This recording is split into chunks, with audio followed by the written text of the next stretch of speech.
There are thousands of pre-made n8n workflows out there, from the official library to GitHub and other sites, and on the surface, that sounds like a dream. But if you've tried using them, especially if you're new to n8n, you've probably hit a wall. A lot of these templates are confusing, half-broken, or missing key pieces, and it's easy to get stuck fast. The good news is, once you know how to spot and fix those issues, these templates become incredibly useful. You can run them out of the box, or use them as powerful starting points to build your own automations. In this video, I'll show you exactly how to do that, plus where to find even more workflows, and how to use tools like ChatGPT to help you debug or even create new nodes and workflows from scratch. But to start, I'll walk through one relatively complex template from start to finish so you can see the full process and what to watch for along the way. First, to get to these workflows, just go to the main n8n site, hover over Product, then click on Templates. There are 2,990 workflow automation templates, and they continually get added in here. These are all community created, most are free, but if one is paid, it'll be labeled clearly. You can search by keyword or category, and there are workflows for just about any use case or industry.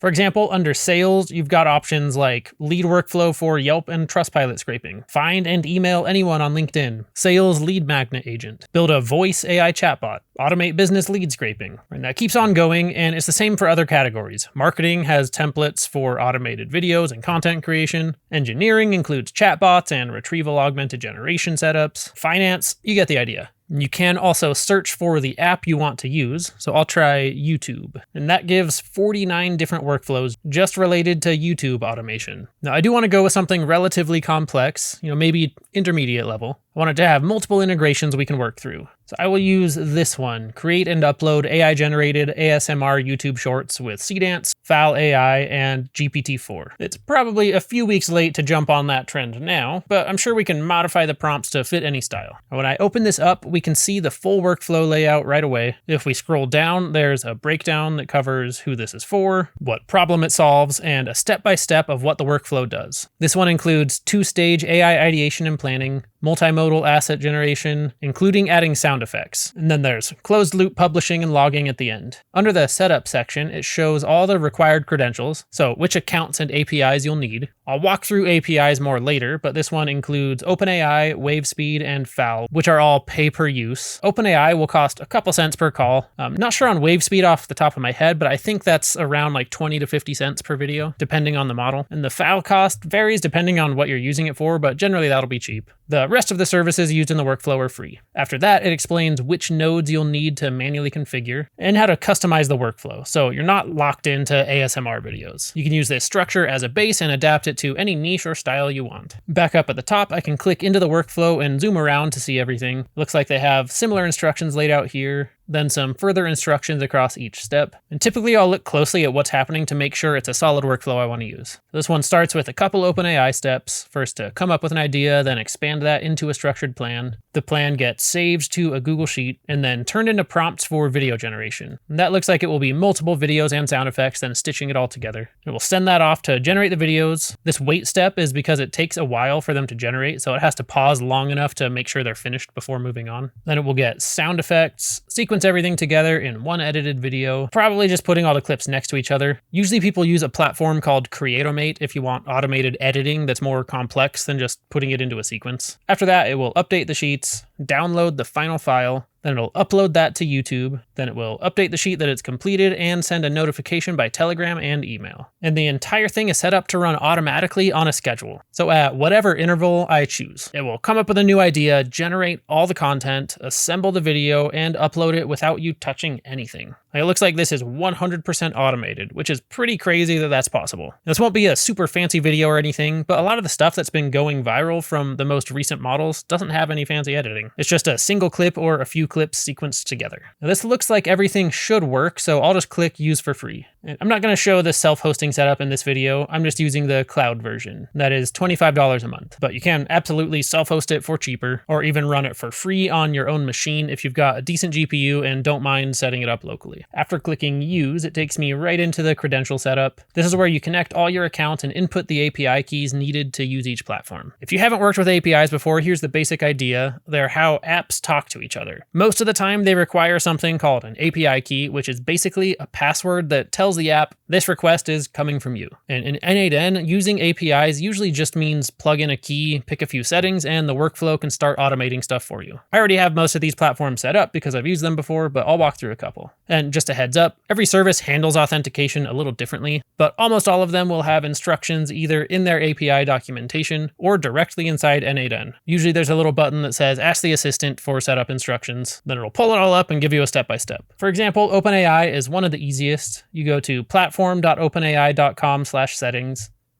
click API keys, then create new secret key. I will give it a name, choose your default project, or create a new one if needed, then click create secret key and copy it right away since you won't be able to view it again later. Then back in n8n, paste that into the credential field, hit save, and you're good to go. These other ones in here are similar and easy to set up, so I won't walk through those. And I'm actually going to skip Telegram because I don't need an email and Telegram message letting me know that it finishes. So I'll end up just deleting that node. Now, WaveSpeed and FAL aren't on this list because they work a little differently. I'll show those in a minute once we actually open up the workflow. The credentials listed here are all filled out, so I'll click continue. Then the full workflow opens up. It's not ready to run just yet. There are a few parts we will need to fill out manually. And there are a few risks you should be aware of when using community n8n templates. Honestly, you'll probably never run into these, but they can happen, so it's worth a quick heads up. The three main things to watch out for are trigger loops that can run endlessly, exposed API keys, especially inside HTTP requests, or just suspicious HTTP nodes that send data to unknown URLs. Avoiding these is pretty straightforward. Just make sure triggers are set to run at reasonable intervals and don't get re-triggered. Double check any URLs data is being sent to, and keep your API keys from getting exposed in requests. As I walk through this, I'll go into each of those a little more in the parts where they could actually come up. Now, over on the left, you'll see instructions built into the workflow to guide setup.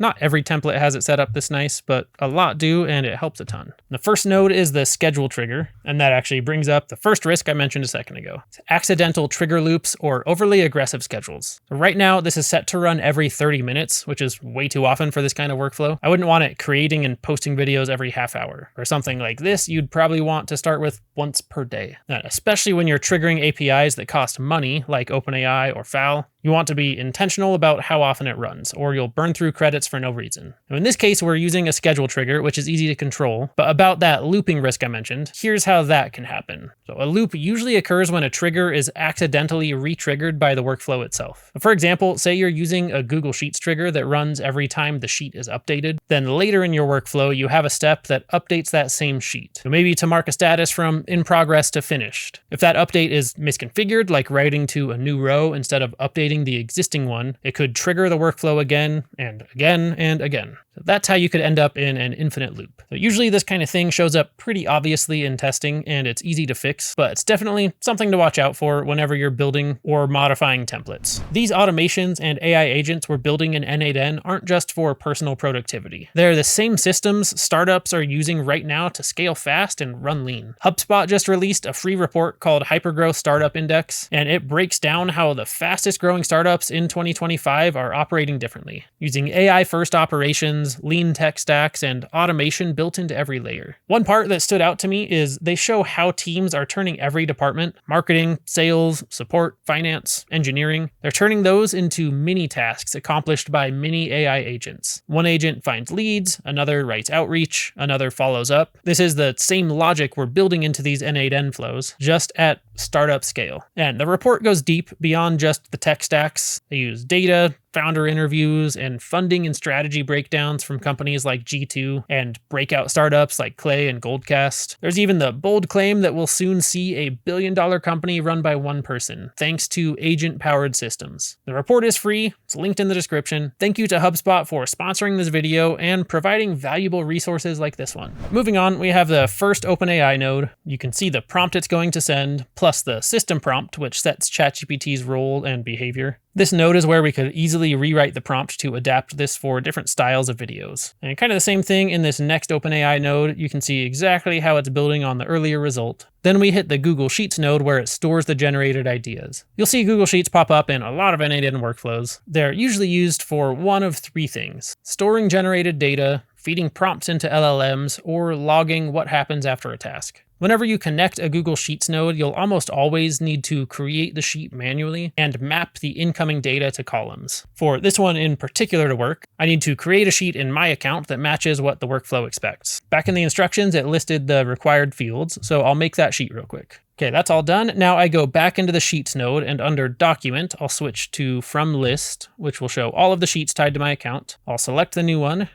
choose Sheet 1, then switch to Map each column manually. Each column I created will now appear for mapping.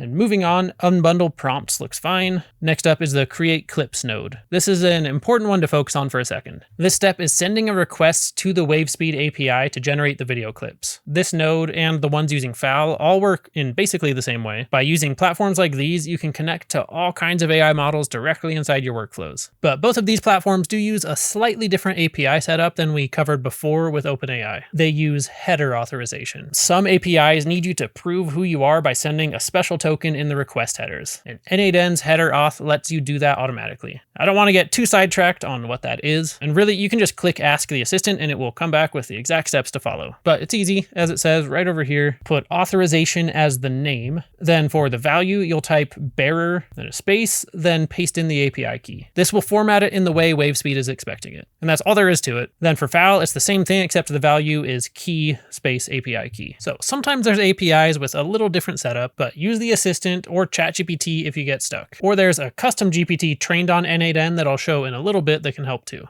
Looking at the URL in this WaveSpeed node, it's set to use Seedance V1 Lite for text to video at 480p. That model isn't as strong as the Pro version, but it's cheaper, so I'll leave it like this while testing to avoid burning credits. Later, once everything's running smoothly, I'll probably upgrade the model. If you go to the WaveSpeed site, you'll see you can run all sorts of different models through their API, WAN, Kling, Minimax, VO3, and more. But for now, we'll stick with Seedance since that's what this template was built around. Now, this node is also where the other two risks I mentioned earlier could show up: API key exposure and suspicious HTTP requests. The first is API exposure. This node is using header auth credentials, which are handled securely by n8n, so your API key isn't being hard-coded or sent visibly. Anytime you're using stored credentials like this, you're in good shape. But here's what it would look like if it were wrong. If the templates ask you to manually paste your API key directly into the node, usually in like the headers or the body, like the node will work that way, but it's not secure. If you were to save the workflow or share it later, that key is now embedded in the JSON. The better approach, like this one, is to use credentials so the key is kept securely in n8n and it never appears in the actual workflow file. Now, to be clear, I think it's pretty unlikely you'll run into a template where someone is trying to trick you with this, but it is something that's possible, and it's just good to understand how API keys get passed around. The second thing is the suspicious HTTP request risk. This node is sending a post request to a WaveSpeed endpoint. You can't just paste that URL into a browser to check where it goes. That's not how APIs work, but you can go to the WaveSpeed docs and confirm that endpoint matches a real model. When you're reviewing HTTP nodes, generally this is more likely to be a concern in templates from like GitHub or unknown sources, which I will cover later. Basically, just check, what is this sending? Where is it going? Does it include any sensitive data? Again, this is probably not something you'll have an issue with, but it's just good practice to understand what each node is doing and where your data is being sent. You don't need to know every line of JSON, but at a high level, I should at least know that this node is sending the video prompts to WaveSpeed, asking it to generate the videos. In this case, everything looks clean. It's a WaveSpeed call, it's using stored credentials, and we know what model it's running. After that, we hit the pause node while the clips generate, then it gets the generated clips. Then we move into sound effect generation. This step is set to use FAL, but it defaulted to my WaveSpeed credentials, so I'll switch that over to FAL. Same thing with the get sounds step, that also needs to be switched to FAL. Then in sequence video and get final video, same deal. I'll switch both of those to FAL as well.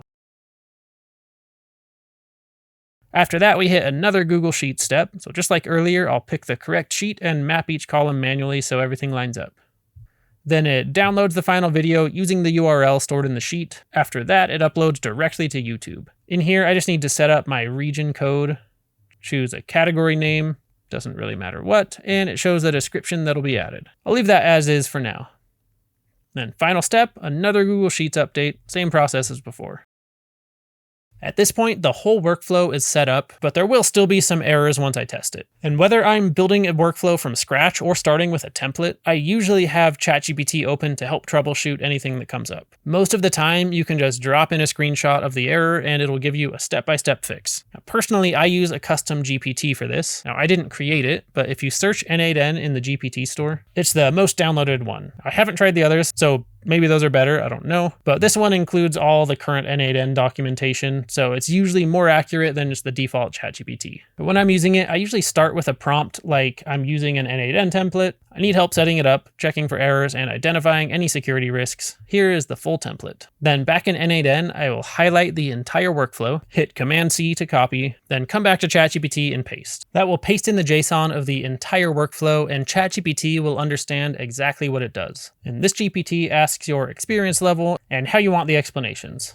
And now it gives a full breakdown, a high-level overview, what's working well, and any issues it finds. In this case, it pointed out a few simple problems. The Telegram error is just because I never added my Telegram credentials. Then there's an extra space in a URL, and I forgot to add the email address for the final notification. Easy fixes. I will remove the space. Since I don't need both email and Telegram notifications, I will delete the Telegram node. Then I'll go into the final email node, add my address, and that's good. This is close enough now to just run a test and debug as we go. So I'll click Test Workflow, and the OpenAI step runs fine, but now I've hit an error in the Google Sheets node. I actually left this part unfinished on purpose. It's easier to handle once you see the incoming data. The error is because the values to send section needs to be filled out. But I'm also noticing that the incoming data has different fields than the column names I originally added to the sheet. I went off the ones in the instructions, but I don't think that was accurate. And this is all on the left side in this input panel. That's the data coming into this node from the previous step. I'll go update the Google Sheet to make sure there's a column for each of those fields. Then I'll come back into the node and click Refresh Fields. And now the new column names show up properly. And these values need to be in JSON format, but you don't have to write any of that yourself. You just drag each field from the left panel into the matching column, and then n8n will format it for you. So I'll do that for each one. Then I'll click Test Step and make sure it works. Over on the right side, now we'll see the output panel. That shows what's being sent to the sheet and also passed along into the next node. And everything looks accurate.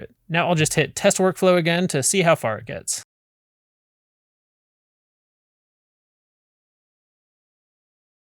It looks like it actually made it all the way through the next OpenAI step, then generated the videos, added sound effects, and even stitched everything together. The only failure was when it tried to add the URLs to the Google Sheet, so we're really close. I'll open up that step, and yep, the incoming data includes a video URL and thumbnail URL, but I didn't create columns for those yet. So I'll go ahead and add those columns to the sheet. Then I'll just match this on row 1. That should work for now. Then I'll drag over the values from the input section and hit Test Step.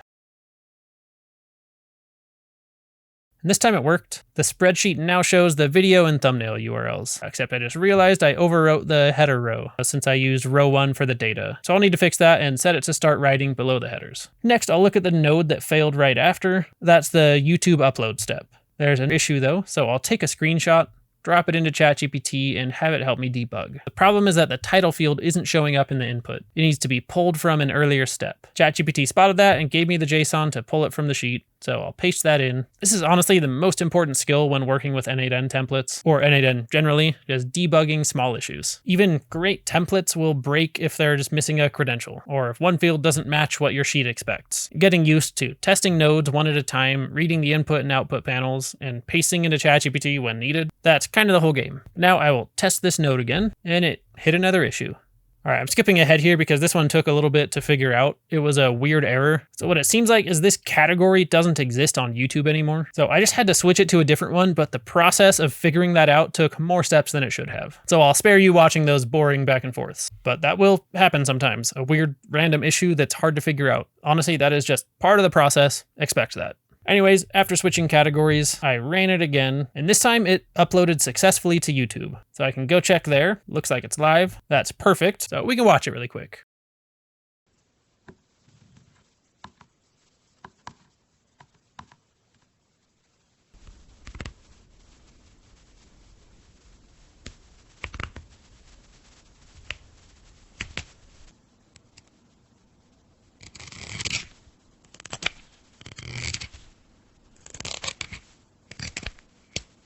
Everything came together, although I'll definitely want to upgrade the video model. Then I just need to fix the final sheet step to update the status to posted.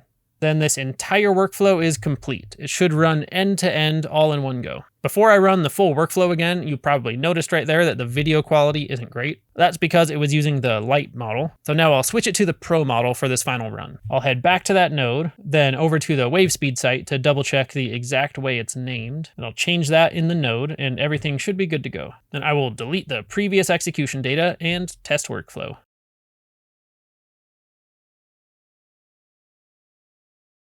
So after a few minutes, it says it is all complete. So I'll go check my email. There it is. Now let's watch the final video.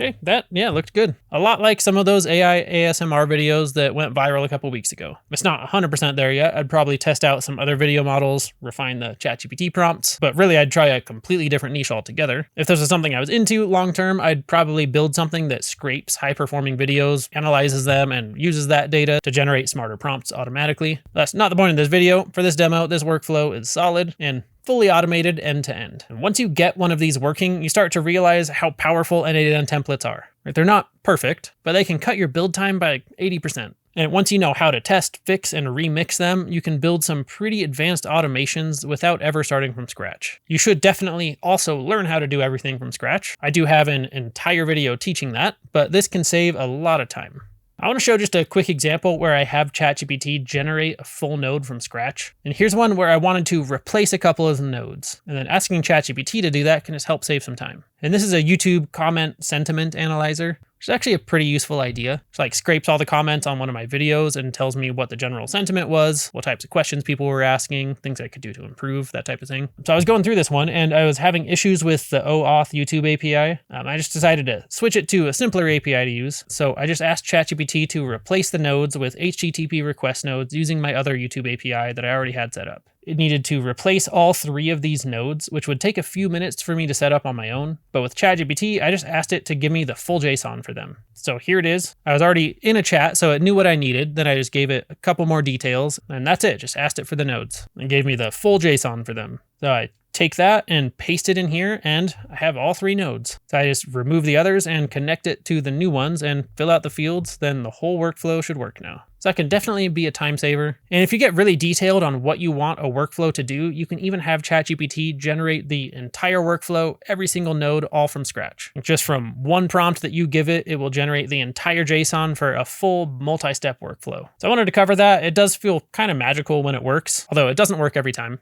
But now that you're familiar with how all of these templates work, let's look at a few other places that you can go to find even more workflows. One of the best sources is GitHub. There's a few large repositories that collect free workflows from all over the internet. One of them is this one called Awesome n8n Templates. It's organized into categories and there's tons of workflows in here. I'll try Gmail and email automation. Then how about a email summary agent? And when I click into it, you'll see it's just a raw JSON file. And you can use that in a couple different ways. So first, you can just click copy raw file up here. Then in n8n, create a new workflow and paste that in. Just like that, the whole template is imported. This one's fairly simple, but it includes notes on every step, which is great. Not all of them will be this well documented. Then the second option is to download the file from GitHub. So I'll download that, and now I have a .text file. I could either open that and copy the JSON just like before, or in n8n, I can go up to the 3 dots, then click import from file. I select the file from my computer, and that will load it up as well. Now, this workflow looks solid, but with these that we have in GitHub, there's a ton that are just scraped from all over. So there will probably be more workflows that are outdated or have issues. So that first step of having ChatGPT look through the whole workflow to spot issues is extra helpful here. And there are thousands more workflows available through these GitHub repos.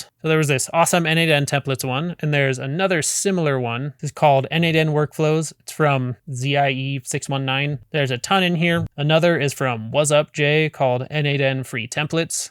This one is a curated set of 200 workflows. It says they're all plug and play. You import the workflow, add your credentials, hit activate, and you're live. I just looked at a few. I didn't verify all of these, but they looked solid. Just keep in mind, none of these are guaranteed to work out of the box. They're starting points. But once you know how to import, test, and tweak them, these repos become a goldmine. Whether you're finding workflows from the main n8n template library, from GitHub, or you may come across them on YouTube or X, everything I've covered here should give you what you need to jump right in. Once you know how to test, tweak, and fix the common issues, you can use just about any of these templates to start automating whatever you're working on. So hopefully that's helpful. And if you want to go way more in depth learning AI, on Futurepedia, we have over 20 comprehensive courses on how to incorporate AI into your life and career to get ahead and save time. These cover everything from content creation to design to coding. You can get a 7-day free trial using the link in the description, or watch this video for a deeper dive into the specifics of n8n and building workflows from scratch.